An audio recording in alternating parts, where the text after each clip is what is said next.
Quarta-feira, 7 de janeiro, meio da semana, hein, gente? Você confere no seu Jornal da Rede. Presidente interina da Venezuela nomeou Calixto Ortega Sanches para vice-presidência da área econômica.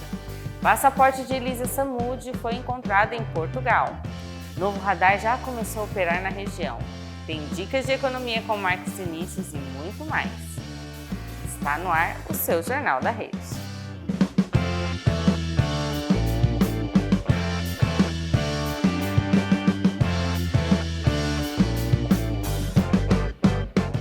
A presidente interina da Venezuela, Delcy Rodrigues, fez o primeiro anúncio de mudança no governo após a queda de Nicolás Maduro. Ela nomeou Calixto Ortega Sanches para a vice-presidência da área econômica, com a missão de conter a desvalorização da moeda e alcançar um crescimento de mais de 6% até o final de 2026. A nomeação ocorre sob forte pressão de Donald Trump, que demonstra interesse direto nas reservas de petróleo venezuelanas. Após a operação militar em Caracas, Trump voltou os olhos para a Groenlândia.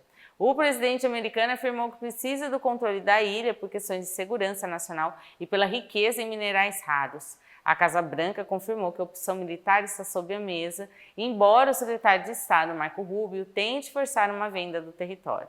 A ameaça da anexação estremeceu a OTAN. A primeira da Dinamarca, Mette Frederiksen, afirmou ali que um ataque dos Estados Unidos a um membro da aliança poderia significar o fim da organização. Líderes da França e da Alemanha já preparam ali um plano de proposta e de resposta caso a invasão se materialize. Além da Groenlândia, outros países estão na mira da chamada doutrina Donnery. Trump fez alertas ao presidente da Colômbia, Gustavo Petro, e afirmou que Cuba está pronta para cair após o corte do apoio venezuelano. O republicano também mantém atenção ao Irã e ao México, onde rebatizou o Golfo do México como Golfo da América, gente. O cenário é de certeza diplomática e reforça aí a postura expansionista dos Estados Unidos nesse segundo mandato de Trump. A gente segue acompanhando para vocês as atualizações, viu? Agora vamos mudar de assunto, vamos vir aqui para o Brasil. Olha, o caso Elisa Samúdio voltou ao centro das atenções após um passaporte da modelo ser encontrado num apartamento em Portugal. O documento foi localizado por um morador de Lisboa no final do ano passado e entregue ao consulado brasileiro na última sexta. Sônia Moura, mãe de Elisa, desabafou nas redes sociais e criticou a divulgação da notícia pela imprensa antes de a família ser avisada. Ela afirmou que as lacunas na história machucam e que a dor do luto é permanente. A representante legal da família esclareceu que o passaporte é de 2006 e registra uma viagem feita por Elisa em maio de 2007. Na época, a modelo teria perdido o documento em solo europeu e solicitado uma autorização especial para retornar ao Brasil em novembro daquele mesmo ano. O Itamaraty confirmou que o documento está expirado e será enviado ao Brasil para ficar à disposição dos familiares. Elisa Samúdio desapareceu em 2010 e seu corpo nunca foi encontrado. Pelo crime, o ex-goleiro Bruno Fernandes foi condenado a mais de 20 anos de prisão. Atualmente, Bruno cumpre liberdade condicional e a família da vítima pede agora que as autoridades investiguem como o documento foi parar naquele imóvel depois de tantos anos. Uma coisa é certa, né? O pessoal vê a notícia às vezes pela metade e já sai comentando, e como o corpo dela está desaparecido, a gente vê muitas maledicências aí no meio. Em primeiro lugar, gente, verifique se as notícias são fake news e quando tiver uma notícia assim, leia, porque às vezes a manchete é só para chamar atenção e o decorrer da notícia explica tudo para vocês. O ministro Alexandre de Moraes, do Supremo Tribunal Federal, autorizou nesta quarta que o ex-presidente Jair Bolsonaro seja levado ao hospital para realizar exames. O político, que cumpre pena na Superintendência da Polícia Federal em Brasília, sofreu uma queda na cela durante a madrugada de terça. Segundo a ex-primeira-dama Michele Bolsonaro, ele teve uma crise enquanto dormia e bateu a cabeça num móvel. A defesa solicitou a remoção imediata, mas Moraes havia negado o primeiro pedido ontem, após a Polícia Federal indicar que os ferimentos eram leves. Hoje, o ministro voltou atrás e autorizou os procedimentos no Hospital do Distrito Federal STAR. Bolsonaro deve passar por uma tomografia, ressonância e eletroencefalograma para avaliar possíveis danos neurológicos. O ex-presidente foi condenado pelo STF a 27 anos e 3 meses de prisão por tentativa de golpe de Estado. A defesa reforça que o estado de saúde do político é delicado, devido ao histórico de cirurgias e crises recentes de soluços. Moraes determinou que a escolta seja feita pela Polícia Federal e que o resultado dos exames seja enviado ao tribunal em até 48 horas. Vamos ver como é que vai ficar essa notícia, porque nós vemos, às vezes, por muito menos, alguns políticos, alguns presos aí cumprindo prisão domiciliar. Vamos ver o quanto tempo Moraes vai ficar nessa fixação aí por Bolsonaro. A gente segue atualizando vocês aqui no jornal, viu? Vamos vir agora para o Alto Tietê. Olha, os supermercados de Guarulhos agora têm novas regras para evitar o abandono de carrinhos de compra nas ruas da cidade. A Lei nº 8.439, publicada no final de dezembro, obriga os estabelecimentos a adotarem medidas para impedir que os equipamentos sejam retirados dos limites das lojas. A gente vê, né, nos estacionamentos aí dos mercados os carrinhos abandonados. Agora o pessoal tem abandonado nas ruas também, né? As empresas têm até o final de março para identificar todos os carrinhos com o número do CNPJ em local visível. Além disso, será preciso instalar sistema de travamento eletrônico ou manter um controle rígido de monitoramento de saída. Quem descumprir a determinação poderá receber uma advertência e, em caso de reincidência, as multas serão pesadas. A punição começa por R$ 2.255 e pode chegar a mais de R$ 9.000 a partir da quarta infração. Os valores arrecadados com as multas serão destinados para ações de zeladoria urbana em Guarulhos. Empresários no setor afirmam que a medida é importante, que já treina equipes para recolher os carrinhos deixados nos estacionamentos. A medida segue o exemplo de outras capitais, como Florianópolis, que também criou regras para reduzir a poluição visual e os obstáculos nas calçadas. Olha só, é importante a população colaborar também, né? Porque quem sai deixando esses carrinhos para fora, principalmente levando, às vezes deixa o carro fora do estacionamento dentro do mercado, é a população, né?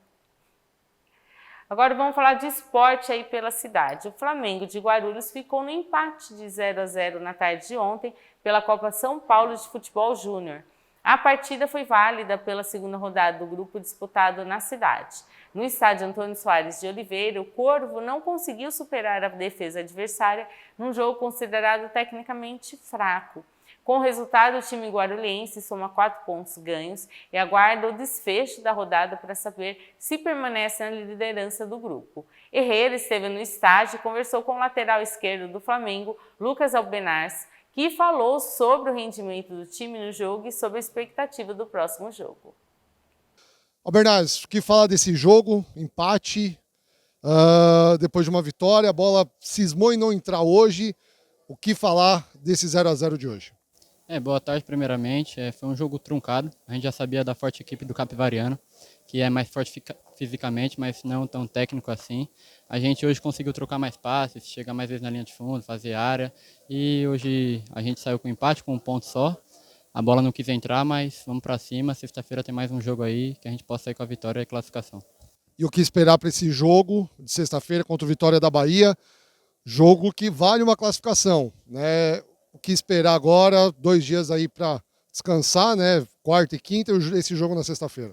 A gente vai se preparar da melhor maneira possível, ouvir o que o treinador tem para falar, para melhorar tudo dentro de campo e entregar o máximo e sexta-feira sair com a vitória e buscar a classificação para a segunda fase. O atacante Diogo fala sobre o empate e afirmou que o time está pronto para o próximo jogo também. O que falar desse empate hoje 0-0? Cara, foi um empate duro, né? A gente precisava da vitória para ter a certeza da classificação. E foi um jogo muito trucado, né? De alta capacidade física, técnica. Foi isso. E o que esperar desse jogo de sexta-feira, né? O Vitória da Bahia, um jogo que vale a classificação. 2 dias para descansar, a mesma pergunta que eu fiz para o Albernaz. O que esperar agora para sexta-feira? Cara, vai ser um jogo bem difícil, um time bem capacitado deles, né?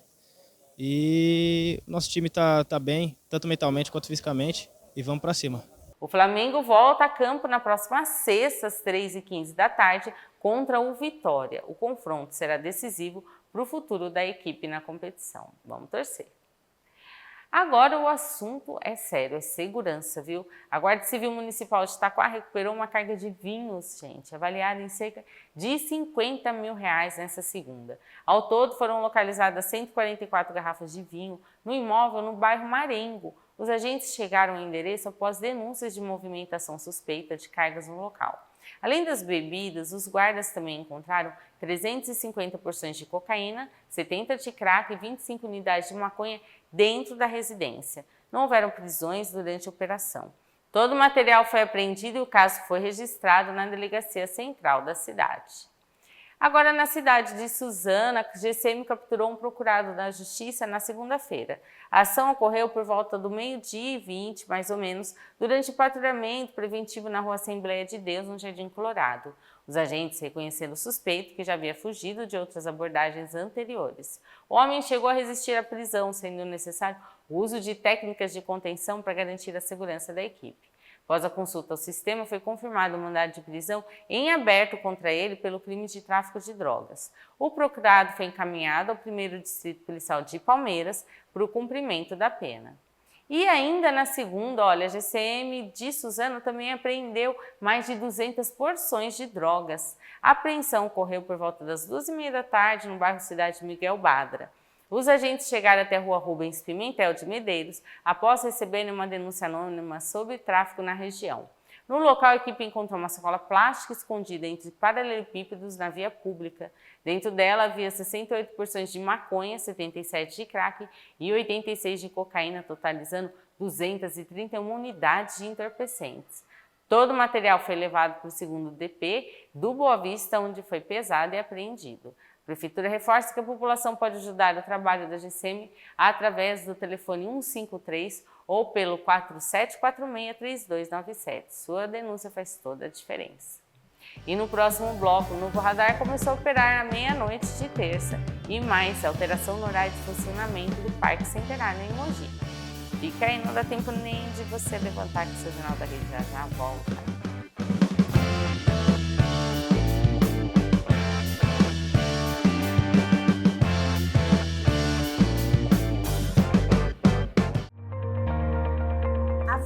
São fabricadas com matéria-prima de fornecedores qualificados. E agora mais uma novidade para você da Guto Baby. Agora, as fraldas Guto Baby são produzidas pela GBI e eu vou te apresentar essa indústria. A fralda que combina praticidade e conforto. Detalhe que cabe no seu bolso, com fita que gruda e desgruda sempre que você precisar. Ela facilita o dia a dia dos pais e tem uma alta absorção que mantém o bebê sequinho por muito mais tempo, garantindo bem-estar e liberdade para brincar. A fralda GBI tem um toque macio que proporciona bem-estar maior para o seu bebê, um alto poder de absorção e tem uma durabilidade maior no seu tempo de uso. As fraldas têm fita tape tipo feltro, que facilita a abertura das fraldas várias vezes para facilitar a vida da mamãe e economizando ao mesmo tempo. São vários tamanhos para atender às necessidades do seu bebê e da mamãe. E todo esse processo que vocês viram são fabricados com matéria-prima de fornecedores qualificados. E essa foi mais uma novidade da Guto Baby para vocês. Nós estamos na Praça João Pessoa, aqui em Suzano, para conversar com pessoas sobre um tema muito importante, que é a doação de sangue. Você sabia que a maioria dos brasileiros não conhecem o próprio tipo sanguíneo ou nunca doou? Hoje vamos descobrir quantas pessoas sabem sobre esse gesto que salva vidas e aproveitar para esclarecer algumas dúvidas. Então vamos lá? Nós estamos aqui com o Otoniel. Ele não é doador por conta de uma cirurgia que ele fez, mas ele sabe, não é, seu Otoniel, da importância, né, de doar sangue. Verdade, é importante, muito importante, porque uma cirurgia que eu fiz lá no Hospital Dr. Arnaldo, recebi bolsa de sangue, apesar que se eu pudesse doar sangue, eu doava, apesar que eu não posso doar sangue. Isso é que é importante, né? Eu recebi umas 3 a 4 bolsas de sangue e sobrevivi. Se você quiser doar sangue, vai doar sangue sim, porque é muito importante para salvar vidas. E você sabe que de quanto em quanto tempo que você pode doar sangue? Para as mulheres é de cada 3 meses, e dos homens a cada 2 meses. Então vem doar, né, seu Otoniel? Vem doar. Hoje eu estou aqui com a Iraci. Iraci, bom dia. Bom dia. Você sabe qual que é o seu tipo sanguíneo? Sei, sim. Maravilha. E você já doou sangue? Já doei sangue, sim. O que te motivou a doar sangue? O que me motivou foi a extrema importância, né, de salvar, porque a gente sabe que quando a gente doa sangue, tem muita gente precisando e eles pedem todos os dias, né, para as pessoas fazerem uma doação. O banco de sangue, ele se encontra muito baixo e tem muitas pessoas precisando. E a sua experiência em doar sangue foi tranquila? Foi ótima. Que maravilha. Você voltaria a doar sangue? Com certeza. Iraci, você sabia que a cada doação você pode salvar até 4 pessoas? Sim. Então vem doar sangue, Vem doar sangue. Se você tem interesse em doar sangue, procure uma das nossas unidades em Suzano ou Mogi das Cruzes e faça parte também desta corrente de solidariedade. Hemocentro Transfusão. Doe sangue, doe vida.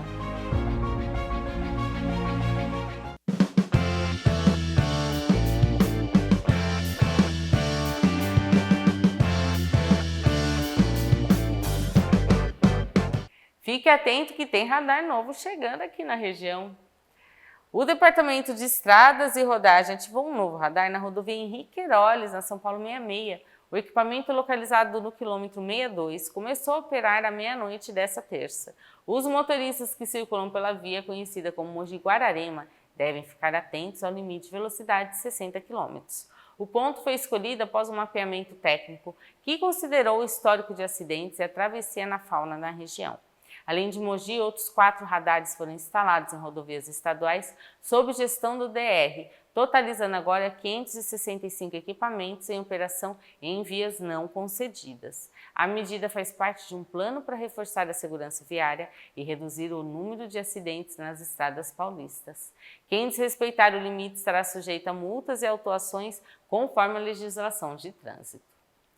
Vamos falar de horário estendido aí para você. Olha só, o Parque Centenário em Mogi terá seu horário de funcionamento ampliado a partir da próxima terça, dia 13 de janeiro. O equipamento passará a abrir 1 hora mais cedo, às 6 da manhã, e permanecerá aberto até às 6 da tarde, hora totalizando 12 horas de lazer para você. A mudança foi definida para atender principalmente os frequentadores que utilizam espaço para prática de atividades físicas. Já o Parque Leon Pfeffer manterá o seu horário habitual, funcionando das 8 da manhã às 5 da tarde.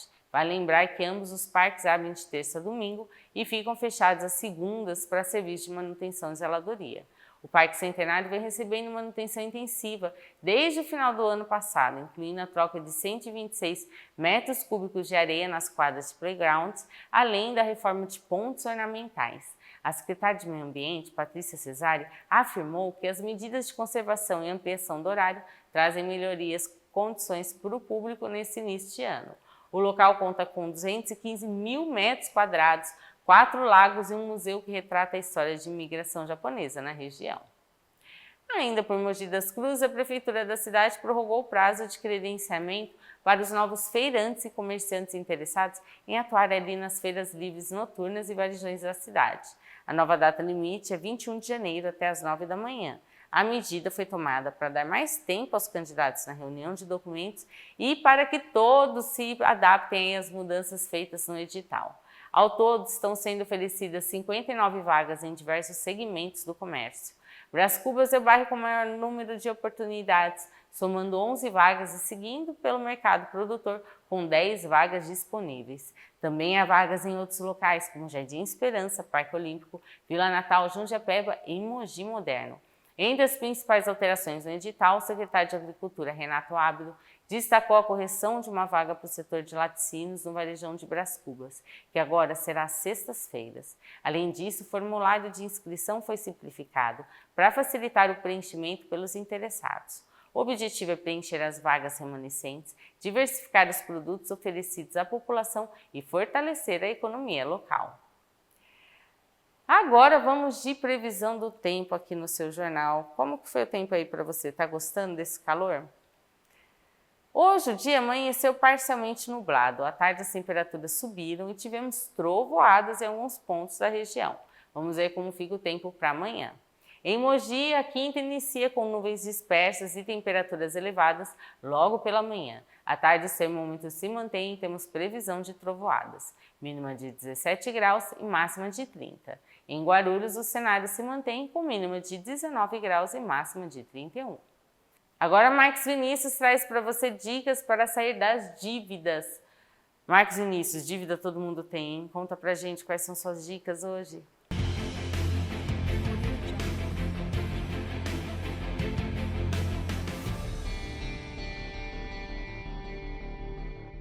Tá no ar seu modo economia, o Marcos Vinícius já está no estúdio do seu Jornal da Rede. Tudo bem, Marcos? Tudo bem, um prazer mais uma vez. Olha, a gente deu um spoiler na semana passada, falando do tema que a gente ia falar essa semana.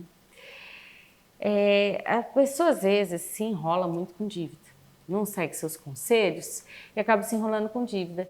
E em vez de procurar, às vezes não tem nem crédito para pegar no banco, alguma coisa, está com o nome muito restrito e acaba indo para meios mais escusos, assim, pegando... Uma coisa é você pegar dinheiro com o seu pai, com a sua mãe, com o seu irmão, com o seu filho, mas não, às vezes pega dinheiro até com o que a gente chama de agiota. Procura outros locais ali que não são, na verdade, não são legais, né? Se for olhar. O quanto a pessoa está se arriscando pegando esse tipo de dinheiro? Vale a pena? Não vale a pena. Primeiro, é crime no Brasil. Sim. Os juros são extremamente abusivos. Então, vai ter juros por dia, por semana ou por mês, que são altíssimos. Maior do que de cartão? Muito mais. Nossa. Vai pegar uma média aí, vai 20%, 30% ao mês aí de juros. Nossa. E o que acontece, que eu acabo vendo em alguns casos de pessoas que chegam para a gente, a pessoa chegou num nível de não conseguir tomar crédito e de só tomando ações ruins, que ela vê como uma alternativa mais rápida de resolver, só que ela não está olhando para frente. Tá. Ela está olhando hoje. Ela vai e pega, que parece fácil, pega o dinheiro, acha que vai resolver, não resolve e aí ela acaba virando refém dos juros. Tá. Que é onde, para quem está emprestando, é um ótimo negócio, né? Mas para a pessoa ela vira refém, literalmente. Já vi casos de pessoas que veio com a gente que os juros foram crescendo tanto que tem um percentual muito relevante do orçamento. E isso só vai virando uma bola de neve. Então, isso começa a afetar psicológico, aí começa a afetar produtividade, relações. Então, além do estresse financeiro, tem essa parte psicológica e da saúde que acaba afetando também. E outra coisa, a gente falou há uns temas atrás sobre negociação de dívida, do Serasa, tudo. Isso vale para quando você pega em locais legais, como bancos, né? Tá devendo em uma loja, algum financiamento, tudo que você consegue abater. Esse tipo de dinheiro que você pega, você não tem nenhum respaldo, né? Não, para você ter uma ideia do que pode acontecer, a pessoa está ali no problema, se ela não buscar a ajuda de um profissional, se ela não olhar com calma, ela sair da caixinha do problema que ela está e olhar de fora, acaba acontecendo de você ir tomando tanto que você aliena um imóvel. Hoje a gente tem um caso com a gente que foi alienado um imóvel para cobrir uma dívida. Olha o ponto que chega.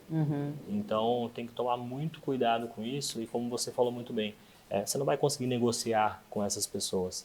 Então, antes de você pegar, pensa 3 vezes. Existe o que chama de regra dos 3 dias, antes de você fazer uma ação de compra ali. Então, da mesma forma, antes de você pegar esse dinheiro, seja um empréstimo no banco, mas principalmente desse dinheiro que é o que a gente está falando agora, espera 3 dias, analisa com calma, entende o que dá e o que não dá para fazer, quais são os prós e contras de você não pagar essa conta. O que vai acontecer? Putz, vai sujar o seu nome. É ruim, você tem vários pontos negativos disso. Só que é melhor você esperar, você tentar aumentar a renda, você se organizar, esperar, como rolou em novembro, o feirão do Serasa, e você tentar negociar, ir na instituição, do que você entra nesse empréstimo como uma solução e isso vira um problema que vai te acompanhar por muito tempo até você realmente pagar, porque você paga, você vai ter que pagar do mesmo jeito, não tem muito para onde correr. E nesse caso, às vezes, existem pessoas que até têm problemas assim, de ameaças, né? Então, assim, compromete a vida da pessoa e da família. o pessoal de casa diz, mas eu tô com uma dívida, meu cartão, tudo, juros está alto.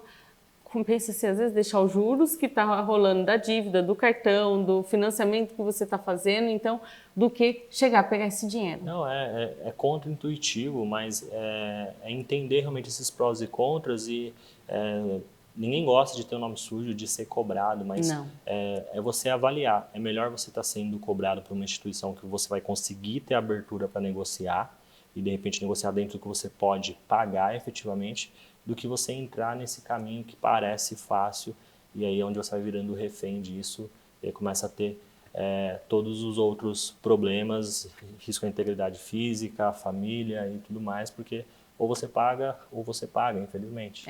Nós vimos ao longo do ano, e até que você falou da divulgação aí do Feirão de Serasa, existem alguns amparos, até o governo vem colaborando para ajudar nessa parte da negociação. Espera um pouco. A gente sempre preza pelo nosso nome, né? Mas espera, não se envolve com esse tipo de dinheiro que é criminoso, não vai te dar um respaldo. Vai ter negociação de dívida, você não vai conseguir renegociar a sua dívida abaixando juros, muito pelo contrário, e não vale a pena. Às vezes é um risco que afeta não só a sua integridade física ali e suas finanças, mas também seu psicológico, né? Com certeza, e aí o psicológico abalado, você tende a tomar piores decisões e isso só virando uma bola de neve negativa. Então, em resumo, se está realmente numa situação muito insustentável, você não sabe o que fazer, não vê alternativa, procura um profissional.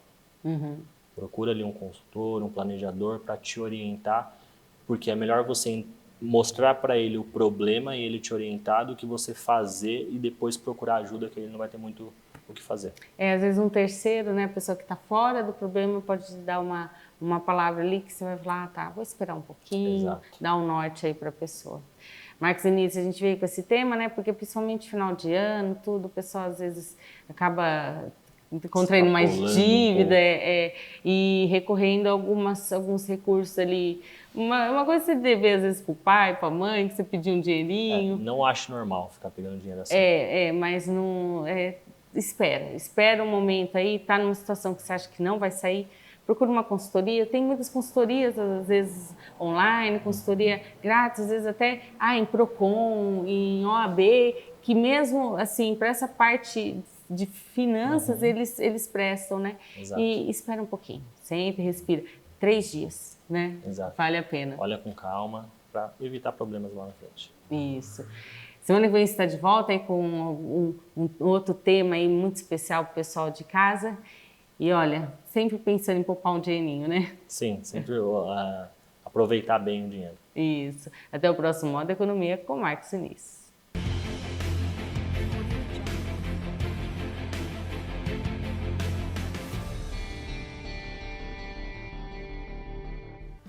E no próximo bloco, a unidade da Suzano S.A. encerrou atividades nesta segunda.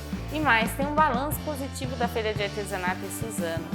Não sai daí que já eu volto com o seu Jornal da Rede para você.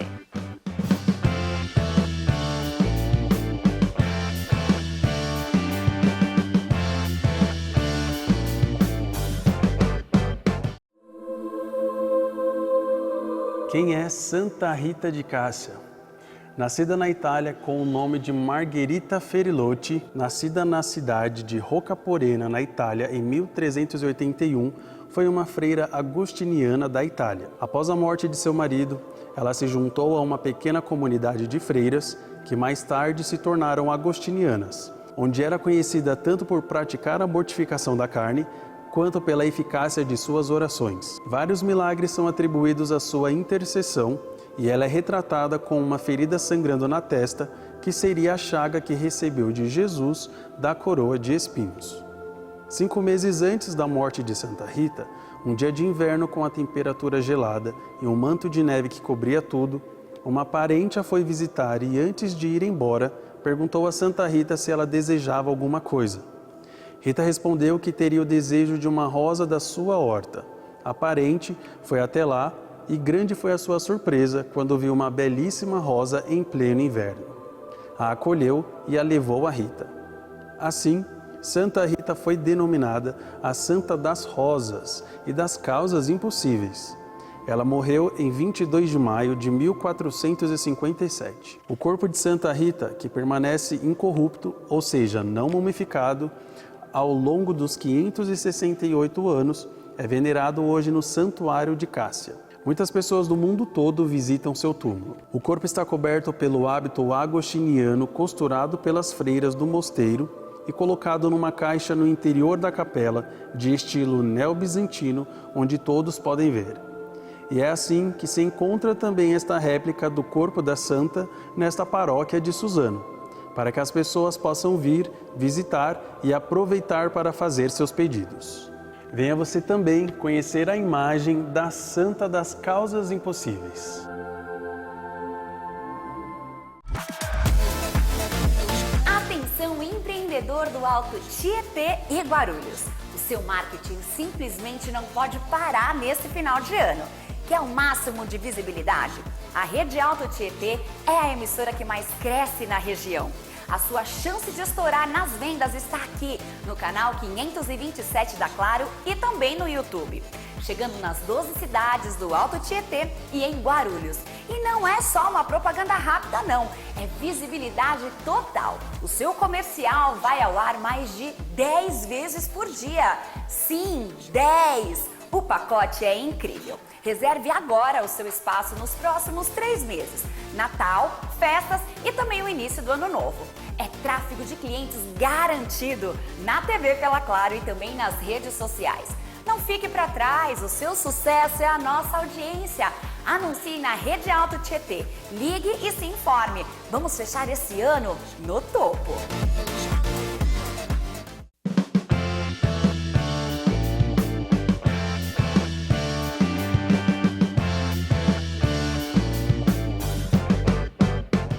E tem fechamento da empresa Suzano S.A. Olha, eu vou explicar para você onde que é. A unidade Rio Verde da Suzano, localizada na região do Miguel Badra, na própria cidade de Suzano mesmo, encerrou suas atividades nesta segunda. Com o fechamento da fábrica, cerca de 90 pessoas foram demitidas, o que corresponde a mais da metade dos 140 funcionários da unidade. A companhia informou que a decisão visa concentrar esforços na unidade de negócio de papéis e embalagens no Brasil e em operações internacionais. A empresa garantiu que o atendimento aos clientes não será afetado e que os colaboradores desligados estão recebendo assistência. No entanto, o Sindicato dos Papeleiros de Mogi das Cruzes e região critica a falta de realocação dos trabalhadores em outras 14 unidades do grupo no país. A entidade reivindica a manutenção do convênio médico e da cesta básica por 3 anos, além de uma premiação por tempo de serviço. O sindicato também estuda entrar com uma ação na justiça por danos morais coletivos e tentar anular as demissões enquanto as negociações continuam. A Suzano S.A. informou que está analisando as propostas apresentadas aí pelo sindicato. A Prefeitura de Suzano preparou uma programação extensa e totalmente gratuita para o período das férias escolares, muito bom para os pequenos aí, hein? A partir do próximo domingo, a Secretaria de Cultura promove oficinas de desenho, circo, aulas de dança e diversão de brinquedos infláveis. As atividades vão percorrer diferentes regiões da cidade. Por exemplo, tem o Parque Municipal Max Pfeffer, que a programação acontece nos dias 11 a 25 de janeiro, das 11 da manhã às 5 da tarde. A Casa de Cultura de Palmeiras recebe o evento no dia 17 e o Parque do Mirante no dia 18. Para participar das oficinas não é necessário realizar inscrição prévia, é só comparecer ao local com antecedência. Além disso, o Casarão da Memória no centro está com visitas guiadas e o espetáculo teatral Memórias da Casa, que conta a história da cidade, de segunda a sexta-feira. O secretário José Luiz Spitz destacou que o objetivo é garantir lazer e descentralizar acesso ali à cultura para todas as famílias nesse recesso. Agora um balanço importante, hein? A 6ª edição do Mega Natal Artesanal de Suzano, realizada entre 8 e 23 de dezembro, terminou com saldo positivo para a economia local. Nós falamos aqui no jornal para você, eles estavam espalhados em vários pontos aí da cidade, né? Segundo dados divulgados pela Secretaria de Desenvolvimento Econômico nesta terça, foram comercializadas 1.855 peças. O faturamento total do evento chegou a mais de R$42 mil. A ação contou com a participação de 94 artesãos cadastrados, que expuseram produtos no Parque Max Pfeffer, Edifício Nacional, Praça João Pessoa e no Glicério Boulevard. Entre os itens vendidos estavam peças em crochê, costura criativa, artigos sustentáveis, decorações natalinas também. O secretário de Desenvolvimento Econômico, Mauro Vaz, ressaltou que a estratégia de levar a feira para diferentes pontos da cidade foi fundamental para alcançar novos públicos.